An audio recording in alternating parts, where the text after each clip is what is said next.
روزانہ واقعات اور اردو موٹیویشنل ویڈیوز کے لیے ہمارا چینل سبسکرائب کریں، شکریہ۔ سلطان صلاح الدین ایوبی کا اصل نام یوسف تھا۔ آپ کے والد نجم الدین ایوب موصل کے امیر عماد الدین زنگی کے پاس ملازم تھے۔ 1138 میں یہ بچہ پیدا ہوا جو آگے چل کر صلاح الدین ایوبی کے نام سے نامور ہوا۔ جب سلطان صلاح الدین ایوبی 8 برس کے تھے، عماد الدین زنگی اپنے غلاموں کے ہاتھوں مارا گیا اور اس کا چھوٹا لڑکا نور الدین محمود حلب کا امیر بن گیا۔ نجم الدین اور اس کا بھائی شیر کو اس کے حامی تھے، چنانچہ جب انہوں نے دمشق فتح کیا تو نور الدین محمود شام کا بادشاہ بن گیا۔ سلطان صلاح الدین ایوبی کے لڑکپن کا زمانہ دمشق میں گزرا۔ فاطمی خلافت کے خاتمے پر خلیفہ بغداد نے سلطان صلاح الدین ایوبی کو مصر کا سلطان بنا دیا۔ اس زمانے میں تیسری صلیبی جنگ کے لیے یورپ سے فوجیں آنے لگیں۔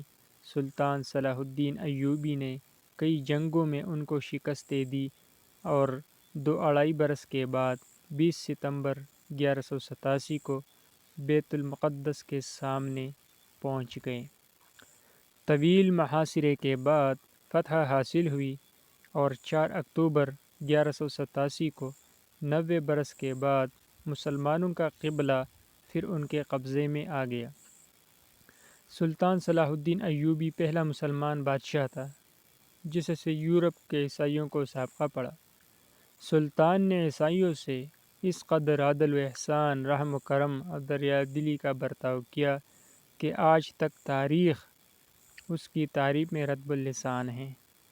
فاتح اعظم سلطان صلاح الدین ایوبی کو ساری عمر حج کرنے کا شوق رہا، مگر جب بھی پیسے جمع کرتے کسی نہ کسی جہاد میں صرف کر دیتے اور کہتے یہ رقم مسجد اقصیٰ کی آزادی پر قربان۔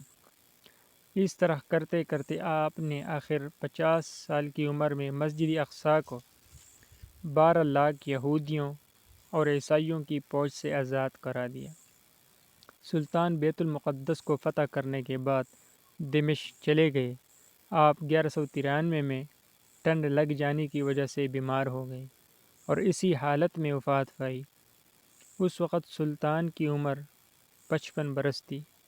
آپ ایک عظیم سلطان اور مجاہد رہ چکے تھے، مگر اس کے باوجود آپ کے انتقال کے بعد گھر میں ایک تلوار اور 47 درہم برآمد ہوئے جس سے سلطان کی تدفین بھی نہیں ہو سکتی تھی۔